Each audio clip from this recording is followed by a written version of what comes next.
할렐루야. 주님의 전을 찾으신 우리 성도의 삶 가운데 오늘 하루를 말씀으로 은혜로 마무리하는 귀한 시간 되기를 간절히 소망합니다. 명절 피로가 어떻게 다 풀리셨나요? 웃으시는 거 보니까 피로가 없으셨던 것 같아요. 명절이 끝날 때면 이 언론들이 이러한 기사를 꼭 내보내는데, 이 명절 증후군, 명절 동안 힘들었던 일상을 어떻게 해소하는지 그 소비 심리에 대한 뉴스들을 보도하게 됩니다. 많은 상업 그리고 유통기관들에서는 이 명절 증후군을 씻어주기 위한 다양한 상품들을 이렇게 개발하고 이 찬스를 기회로 삼아서 매출을 올리죠. 우리 성도님 가정에서도 어떠한 형태가 되었는지 모르지만 명절 증후군이 우리 가족들을 통해서 위로받았던 시간 되기를 간절히 소망하고요. 혹여 이것이 너무나 당연한 것으로 여기는 가정이 있다라고 한다면 그래도 격려해 주시고 칭찬해 주시기를 부탁드립니다. 제가 말씀을 준비하면서 10계명에 내 부모를 공경하라라고 이렇게 기록된 말씀을 보면서 목사님, 명절 증후군 그거 너무 이렇게 강조하시는 거 아니에요?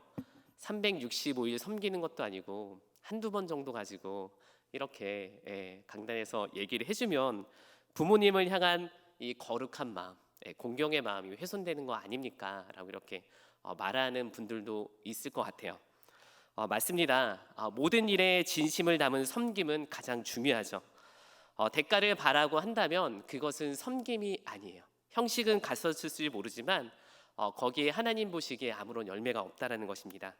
창세기 4장의 말씀을 보게 되면 이 가인과 아벨의 제사가 나오는데 하나님께서는 이 둘의 제사 가운데 아벨의 제사만을 받으시게 됩니다.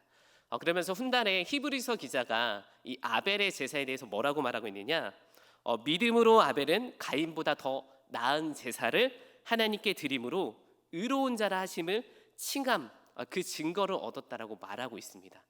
그러니까 아벨의 믿음이 무엇이냐, 하나님을 경외하는 마음은 물론 거기에 제사의 형식, 이 두 가지를 갖춰서 하나님께 올려드렸을 때 하나님께서 그것을 보시고 믿음의 증거를 받으셨다라고 말하고 있고, 훗날에 히브리서 기자가 이에 대해서 증거하고 있다라고 또다시 말하고 있다는 것이죠. 신앙은 이 두 가지, 하나님을 향한 신앙의 고백과 그 고백을 이 땅 가운데 어떻게 담아내느냐, 그것이 정말 중요하고 하나님께서는 우리 믿는 자들에게 이 두 가지를 동시에 요구하고 있습니다. 예수님께서는 제자들에게 주기도문을 가르쳐 주시면서 이 땅에 예수님의 제자들, 하나님의 사람들이 어떻게 살아가야 될 것을 분명히 말하고 있는데요. 주기도문의 내용을 이 유진 피터슨 목사님께서 쓰신 메시지 성경으로 살펴보니까요, 어떤 하늘에 신령한 것만을 구하는 것이 아니라 이 땅에 꼭 필요한 것들을 구하는 것을 볼 수 있습니다. 마태복음 6장 9절 이하의 말씀이 주기도문의 내용을 담고 있는데요. 이를 우리 메시지 성경으로 한번 살펴보도록 하겠습니다. 하늘에 계신 우리 아버지가 어떤 분이신지 드러내게 하소서. 주기도문의 기도의 내용이 하나님의 영광이 이 땅 가운데 하나님이 어떤 분인지를 나타내기를 원하시고 계세요. 그러면서 뭐라고 이야기하느냐, 세상을 바로잡아 주시고 하늘에서처럼 땅에서도 가장 선한 것을 행하소서.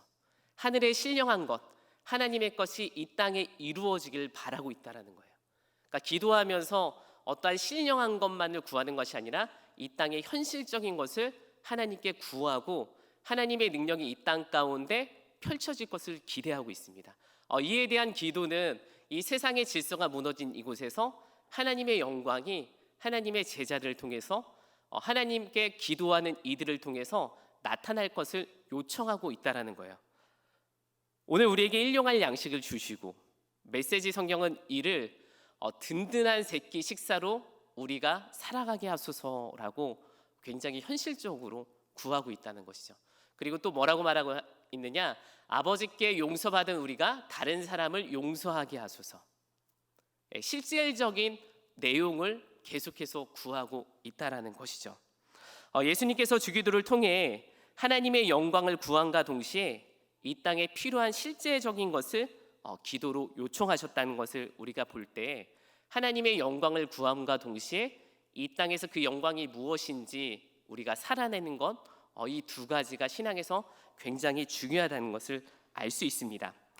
성경은 지혜가 바로 그것이라고 말하고 있어요. 하나님의 영광을 이 땅 가운데 어떻게 드러내는 방법, 이것이 지혜라고 말하고 있는데, 우리가 이 성경 66권을 통해서 다양한 지혜를 접하고 듣게 됩니다. 창세기부터 요한계시록까지. 그런데 지금 10월의 큐티 말씀을 우리가 묵상하고 있는 본문은 하나님께서 이것이 지혜다라고 집중적으로 구체적으로 알려주고 있다라는 거예요. 금요 성령 집회 때 담임 목사님께서 사무엘서의 말씀을 통해서 전하시고 계시는데, 이스라엘 역사를 통해서 하나님의 지혜를 알려주고 있어요. 이스라엘 왕의 역사, 초대 이스라엘의 그 혼란했던 정치 역사를 통해서 하나님께서 펼치시는 지혜를 인물들을 통해서 말하고 있지만, 이 잠언은 구체적으로 하나님의 지혜가 이런 것이야 라고 하는 것들을 말하고 있다는 것이죠. 그렇기 때문에 우리가 이 지혜를 잘 배워서 삶에 적용하는 것이 필요합니다. 이것을 기술이라고 하죠. 목사님, 영적인 것을 어떻게 기술이라고 비유할 수 있겠습니까? 기술은 인간이 쌓는 어떤 이 인본적인 이 뉘앙스가 강한데, 그렇지 않아요. 영적인 기술이 분명히 있다라는 거죠. 성경이 말하는 하나님께서 하나님의 영광을 이 땅 가운데 풀어내는 하나님의 방법, 이것이 바로 성경이 말하는 기술이라는 것이죠. 그렇게 하나님께서 주시는 지혜를 힘입어 이 땅에서부터 우리가 부모님을 존경하고 자녀를 양육하고 재정을 관리하고 온전한 부부관계를 유지하고 일터에 나갈 리더십을 발휘하고 건강하게 먹고 마시고 마음을 다스리는 이 모든 것들이 하나님의 지혜를 통해서 해야 된다는 거예요. 물론 이런 모든 것들이 하나님의 지혜가 아니고서도 가능합니다. 세상에서도요, 다양한 기술들, 삶의 기술들, 자기계발서들을 통해서 다양한 이런 유명한 사람들의 어록들을 통해서 어떻게 삶을 살아가야 될 것인지 말하고 있어요. 이것을 지식이라고 말할 수 있습니다. 세상의 이치와 사물을 파악하는 능력, 그리고 여기에서 좀 더 지혜로운 사람들, 삶의 경험이 있는 사람들을 저분은 지혜로운 사람이야 라고 이야기하는데, 성경 잠언의 지혜는 인간이 경험한 경륜을 말하는 것이 아니라 하나님의 방법, 성경이 하나님을 믿는 자녀들에게 어떻게 살아갈 것인지에 대한 구체적인 내용, 그것을 바로 지혜라고 말하고 있다는 거예요. 그래서 우리가 잠언을 묵상하면서 지혜의 사람이라는 것은 삶을 오래 살아서 경험한 능력을 가지고 지혜라고 말하는 것이 아니라 성경이 말하는 대로 살아가는 것, 이것이 바로 성경이 말하는 지혜자라는 것이죠. 그래서 잠언에 기록된 말씀은 어떤 특정한 상황을 이해해서 바라보기보다는 하나님께서 지금 여기서 우리에게 둘러싼 다양한 상황 가운데 이 문제를 어떻게 생각하시느냐, 이게 중요하다는 거예요. 잘 이해하기 어려우신가요? 네. 지금 우리가 이 땅을 살아가는데 이거를 지식적으로 인간의 지혜로 살아갈 수는 있지만, 우리가 이 삶의 문제를 만났을 때 하나님께서 이 문제, 내 앞에 놓여 있는 이 문제에 대해서 어떻게 생각하고 계시느냐, 우리가 먼저 이걸 생각하는 것이 우리가 지혜를 구하는 것이라는 것입니다. 명절을 앞두고 저와 함께 사역하고 있는 우리 유치부 부장님께서 일찍이 평창 본가에 다녀오셨어요. 제가 유치부 담당하고 있는데 유치부 부장님이 최현미 부장님인 거 아시죠? 그러면서 유치부 선생님들에게 명절 전에 가서 인사드리고 부모님 생신 때 소갈비를 했다고 자랑하시는 거예요. 보통 뭐 음식 뭐 했다라고 자랑하지 않잖아요. 근데 우리 부장님께서 이렇게 자랑하시는 이유는 음식 요리를 하고 이런 거에 이렇게 뭐라고 해야 되나 어려워 좀 하시더라고요. 작년에 다니엘 프로젝트 가실 때도 음식을 어떻게 해야지 하면서 많은 이 레시피를 연구를 하셨습니다. 그런데 소갈비 그거 간단해요, 목사님. 레시피대로 인터넷이 하라고 하는 그대로 따라하면 돼요. 내가 생각한 생각대로 요리를 하는 게 아니라 레시피가 하라는 대로 하니까 맛이 나오더라고요. 저한테 그렇게 이야기를 하더라고요.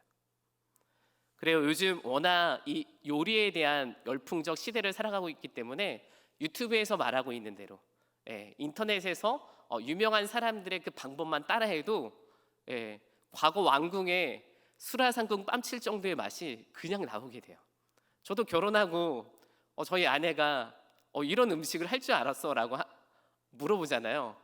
처음 한 건데도 그 맛이 나와요. 어떻게 했는지 과정은 모르겠지만 따라 하기만 해도 그 맛이 어느 정도 나온다라는 거예요. 잠언은 이것을 말하고 있어요. 성경 66권에 다양한 모세오경도 있고 역사서도 있고 그 안에서 하나님의 지혜를 우리에게 말하고 있지만 잠언, 시편, 전도서, 욥기는 하나님의 지혜가 이러하다라는 것을 구체적으로 말하고 있다는 것입니다. 잠언에 말하는 우리 아들아 뭐뭐 이렇게 해라라고 하는 이 잠언의 이 내용을 우리가 좀 더 신학적인 용어로 말하라고 한다면 규범적 지혜라고 말해요. 따라해 볼까요? 규범적 지혜. 그래서 이 잠언을 묵상하다 보면 한 2절 정도가 묶여서 어떻게 하라라는 어떠한 패턴들을 계속해서 반복적으로 말하고 있습니다. 그러니까 하나님께서 이 규범적 지혜를 정해 놓으셨는데 규범적 지혜란 무엇이냐? 하나님께서 이 땅을 창조하시고 이 세상을 운영하시는 기본 법칙을 말하고 있습니다. 아침에 해가 어디에서 떠요? 동쪽에서 뜨죠. 그리고 서쪽으로 지어요. 봄, 여름, 가을, 겨울 4계절이 변화를 가지고 우리에게 찾아오고 있습니다. 먹을 것이 풍족한 시즌이 있는가 하면 또 뿌려야 되는 시즌이 있어요. 이것이 하나님의 원리고 법칙이에요. 이것이 바로 규범적 지혜예요. 잠언은 하나님께서 정해 놓으신 이 패턴을 잘 알고 준비하기를 우리에게 원하고 있다라는 것이에요. 그래서 하나님께서 정해 놓으신 이 규범적 지혜, 패턴, 세상의 원리를 잘 알고 준비하는 이들을 뭐라고 해요? 지혜로운 사람. 그리고 하나님의 이 패턴, 세상의 원리가 정해져 있음에도 불구하고 이 패턴을 모르거나 알면서도 준비하지 않는 이들을 미련한 자, 우둔한 자, 그리고 악인이라고 말하고 있습니다. 이 규범적 지혜의 중심에는 뿌리면 거둔다라는 이 규범이 자리 잡고 있는데 콩 심은데 콩 나는 게 일반적인 거예요. 콩 심었는데 팥을 구하는 거는 어떻게 해요? 조금 어려우신 분이죠. 우리가 기도해야 될 때가 있고 움직여야 될 때가 있어요. 그런 것처럼 규범적 지혜는 뿌리면 거둔다라는 하나님의 기본적인 원리를 가지고 우리에게 이 세상을 살아갈 것을 말하고 있습니다. 우리 신앙생활에 있어 규범적 지혜가 중요한 이유는 우리가 일상을 살아가면서 고민과 갈등에 빠질 때가 있어요. 하나님 어떤 선택을 하기 원하시지? 이런 고민으로 찾아오시는 분들이 있습니다. 그런데 잠언이 어느 정도 인간의 삶 가운데 그러한 선택을 할 수 있는 내용들을 다 담아놨어요. 물론 A를 선택해야 되냐 B를 선택해야 되냐 구체적인 내용, 상황들을 말하고 있지 않지만 그 원리에 대해서 다양하게 풀어놓은 것이 바로 이 잠언의 규범적 지혜라는 것입니다. 그렇게 처음 신앙생활 하시는 분들에게 이 잠언은 이 세상을 창조하시고 이 땅을 다스리시는 하나님을 이해할 수 있는 좋은 성경이라는 것이에요. 그러니까 신앙을 입문하는 데 있어 이 잠언은 아주 기초적이고 초등학문과 같은 우리를 인도하는 아주 유용한 책이라는 것입니다. 그렇다고 해서 신앙생활 오래 하신 우리 성도님들에게 잠언은 그냥 스쳐 지나가야 되는 책이냐? 그렇지 않다라는 것이죠. 잠언을 통해서 우리가 그동안 신앙생활하면서 변진을 될 수도 있고 내가 하나님을 그동안 바라봤던 방향에 대해서 흐트러졌던 부분들을 다시 한번 조율하고 점검할 수 있는 기회라는 것이라는 것이죠. 바라기는 10월에 이 잠언을 묵상하면서 신앙을 입문하시는 우리 성도님들에게는 기초를 닦는 귀한 시간이 되시고요. 또한 신앙생활을 하셨던 우리 성도님들에게는 다시금 하나님께서 이 세상을 운영하시고 계신 규범적 이 지혜를 따라서 하나님의 영광을 드러내는 성도의 삶이 되기를 간절히 소망합니다. 제가 설교 본문 말씀을 준비하면서 오래전 기억이 하나가 떠올랐어요. 그것이 무엇이냐면 학창 시절에 이 가장 앞에서 쉬는 시간이면 어김없이 성경책을 펼치는 노승현이라는 친구가 떠올랐습니다. 오랜만에 한 20몇 년 만에 이름이 떠올랐는데 그 친구가 쉬는 시간이면 성경 잠언을 펼쳐가지고 한 장씩 읽더라고요. 저도 그때 당시 교회를 다녔던 학생이었는지라 그 친구가 신기해서 뭐를 보고 있는지 가서 보면은 잠언을 보고 있더라고요. 그래서 너 이거 왜 읽는 거야? 저는 그때 성경을 잘 몰랐어요. 교회 다니는 건 좋아했지만 성경을 잘 몰랐는데 그 친구가 저에게 잠언은 31장으로 되어 있는데 하루에 한 장씩 읽을 수 있어. 그러면서 쉬는 시간이면 꼭 성경을 펼쳐가지고 잠언을 한 장씩 읽더라고요. 말씀을 준비하면서 지난 시간을 뒤돌아보니까요, 그때 저는 그 친구를 보면서 되게 신기했어요. 한 반에 50명이 넘는 아이들이 있는데 혼자 성경을 펼쳐서 보는 이가 신기했어요. 왜 신기했냐? 나도 신앙인인데 저는 말뚝박기 하러 나가는데 그 친구는 펼쳐서 잠언을 보고 있는 모습을 보면서 신기하다, 대단하다가 아니라 신기하다. 어떻게 이럴 수가 있지? 다른 친구들은 다음 수업을 위해서 공부하는 친구들도 있고 친구들과 이야기하는 다양한 형태를 띠고 있는데 그 친구 혼자 잠언을 보고 있더라고요. 오늘 제가 잠언의 말씀을 준비하면서 그 친구 굉장히 대단하다. 그 친구의 부모의 신앙이 대단하고 그 친구를 가르쳤던 교회 학교 교사의 신앙이 굉장히 중요했구나라는 것을 지금 이 시간 와서 다시금 깨닫게 되더라고요. 바라기는 이 시간 잠언이 우리 가정에서 우리 아이들과 함께 한번 읽어보는 시간이 되기를 간절히 소망합니다. 바라기는 교회 학교 교육도 굉장히 중요하지만 우리 가정에서 아이들과 붙어있는 시간이 훨씬 많잖아요. 물론 집에 들어와도 서로 얼굴 마주할 수 있는 시간이 많진 않지만 그래도 교회 학교보다는 가정에서 훨씬 더 얼굴을 많이 마주한다는 거죠. 그렇기 때문에 이 10월의 말씀을 묵상하면서 자녀들과 함께 큐티 말씀을 나누는 귀한 시간 되기를 간절히 소망합니다. 특별히 이 잠언에는 이 세 가지 사회적 배경을 반영하고 있습니다. 그러니까 잠언이 이 세 가지 사회적 배경을 반영하고 있는데 잠언에는 첫 번째 가정의 배경을 반영하고 있어요. 잠언 곳곳을 살펴보면 내 아들아라고 시작되는 구절이 많이 있습니다. 자녀에게 이러한 것을 행할 것을 권면하고 있다는 것이죠.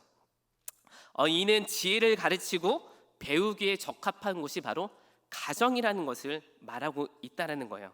그리고 두 번째 이 잠언의 사회적 배경은 이 왕실을 배경으로 하고 있습니다. 고대 근동에 있던 많은 왕실들이 잠언을 교육시켰는데 누구를 위해서 교육시켰느냐?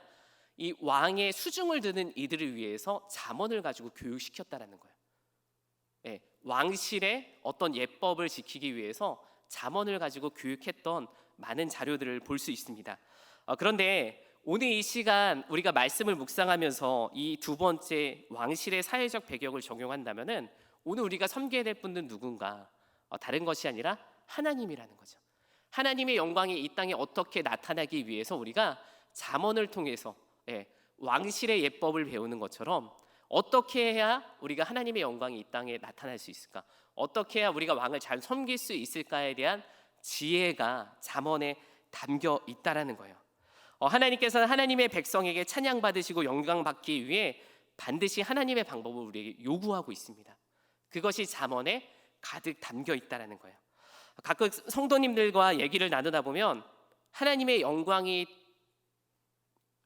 되고 싶어하는 분들이 많아요. 어떻게 해야 하나님의 영광이 되고 어떻게 해야 우리의 사업장과 우리의 가정이 하나님의 영광이 되는지에 대해서 고민하는 분들이 많습니다. 그런데 오늘 이 잠언의 말씀이 우리에게 수많은 그런 다양한 방법 가운데 하나님의 지혜를 명확하고 딱 부러지게 말하고 있다라는 것이에요. 그렇기 때문에 고민할 필요가 없어요. 이 규범적 지혜, 하나님께서 정해놓으신 하나님의 원리 안에 우리가 일반적으로 이 규범적 지혜를 수용하게 되면 하나님의 영광을 반드시 드러낸다라는 것입니다. 마지막으로 잠언은 이 세상을 창조하신 창조의 근원과 인간의 존재를 밝히 드러내고 있습니다. 어렸을 때 혹은 신앙생활을 하면서 이런 질문을 할 때가 있었어요. 태초에 하나님이 창조하시기 이전에는 무엇이 있었을까? 하나님은 누가 만드셨을까? 하는 이런 질문들이 꼬리에 꼬리를 물었을 때가 있습니다. 그런데 명확하게 결론을 나지 않고 성경 몇몇 곳에서 하나님이 이 부분에 대해서 밝히고 있는 것들이 있어요. 출애굽기 3장 14절에 보시면 하나님께서 모세를 부르실 때 하나님에 대한 존재를 나타내시는데 나는 스스로 있는 자라고 말하고 있습니다. 그리고 잠언에서도 하나님께서 이 세상을 창조하시기 전에 스스로 있었다, 지혜로 있었다라고 말하고 있다라는 것이죠. 잠언 8장 22절에서 24절의 말씀을 보면 하나님께서 천지를 창조하시기 이전부터 하나님과 하나님의 지혜는 스스로 존재했다라고 이 잠언을 통해서 밝히고 있어요. 그러니 어떻게 돼요? 잠언을 통해서 우리가 그 진리를 받아들이는 거예요. 이번 추석 명절에 저희 가정이 삼척에 머무르게 되었는데요. 아이들을 데리고 근덕에 있는 덕궁산을 올라갔습니다. 처음으로 올라갔어요. 올라가니까 이 동해 바다 끝 수평선이 보이고요. 또 덕산 그 바다에 해안에 파도가 이렇게 치는 그 경계선이 너무 아름답게 보이더라고요. 그러면서 잠언 8장 29절의 말씀이 떠오르게 됐는데, 잠언 8장 29절의 말씀 우리 함께 찾아볼까요? 화면에 나오지 않습니다.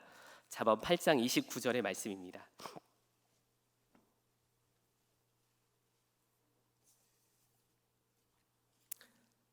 우리 8장 29절 함께 봉독하겠습니다. 바다의 한계를 정하여 물이 명령을 거스르지 못하게 하시며. 아멘. 그렇습니다. 하나님께서 바다의 한계를 정하셔서 그 파도의 경계가 무트로 땅으로 넘어오지 않도록 그 경계를 명하시고 정하셨다라는 거예요. 그런데 바다가 어때요? 가끔씩 성나죠. 비바람이 몰아칠 때가 있어요. 제가 가끔 비바람이 몰아치면요, 이 해안가 7번 세천년도로로 날아가요. 그래서 이 파도를 봐요. 평소에 파도보다도 수십 배가 커 이 덩어리가 몰려오더라고요. 덩어리. 그래서 방파제를 아예 삼키더라고요.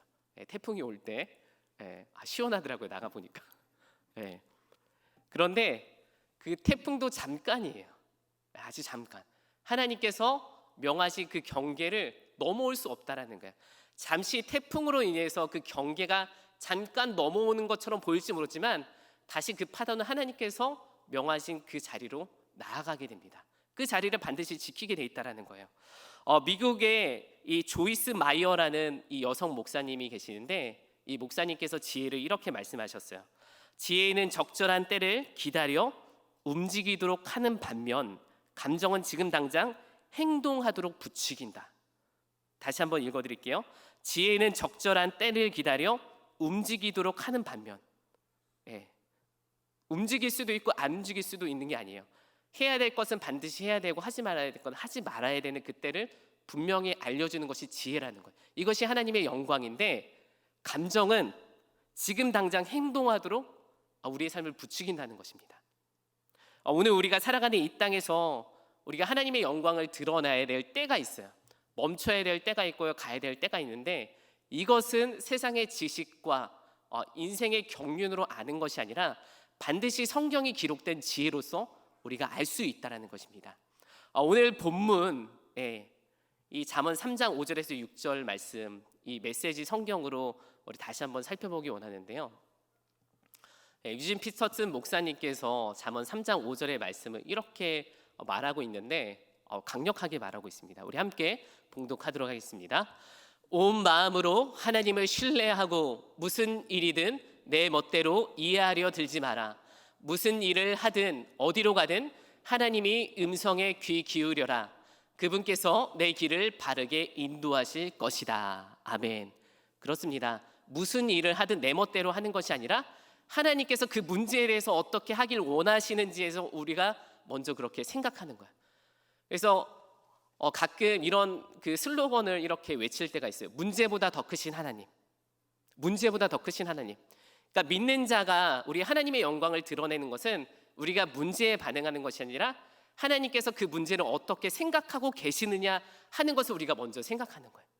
지금 당장 이 성경책을 접어야 되는 문제가 우리가 직면했다면은 하나님께서 이 문제를 어떻게 대하고 계실까를 우리가 먼저 생각하는 거예요. 왜 그러느냐? 하나님께서 이 세상을 창조하셨기 때문이에요. 잠시 파도가 무트를 향해서 거세게 밀어칠지 모르지만 하나님의 그 규범적 원리가 다시금 하나님의 질서를 잡아가기 때문에 우리 또한 하나님의 질서 안에서 하나님의 뜻을 구하는 것이 바로 믿는 자의 삶과 도리라는 것이죠. 바라기는 이 잠언은 이러한 명확한 규범적 지혜를 우리에게 말해주고 있습니다. 하나님의 영광을 드러내고 싶은 우리 성도님들이 있다라고 한다면요, 고민하지 마시고 세상의 다양한 지혜를 구하는 것이 아니라 10월의 이 잠언을 넉넉히 묵상하시면서 하나님의 뜻이 이 땅에서 이루어지기를 기도하며 도전하며 나아가는 우리 귀한 성도의 삶이 되기를 간절히 소망합니다. 이 시간 우리 함께 하나님은 너를 만드시는 분 찬양하고 기도하고 우리 황성태 선교사님 다니엘 프로젝트 설명하도록 하겠습니다.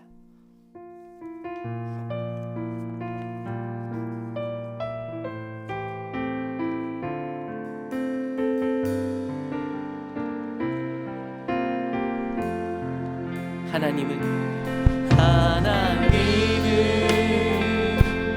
너를 만드시는 분, 너를 가장 많이 알고 계시며, 하나님은 너를 만드시는 분, 너를 가장 깊이 이해하신단다. 하나님은 너를 지키시는 분, 너를 절대 포기하지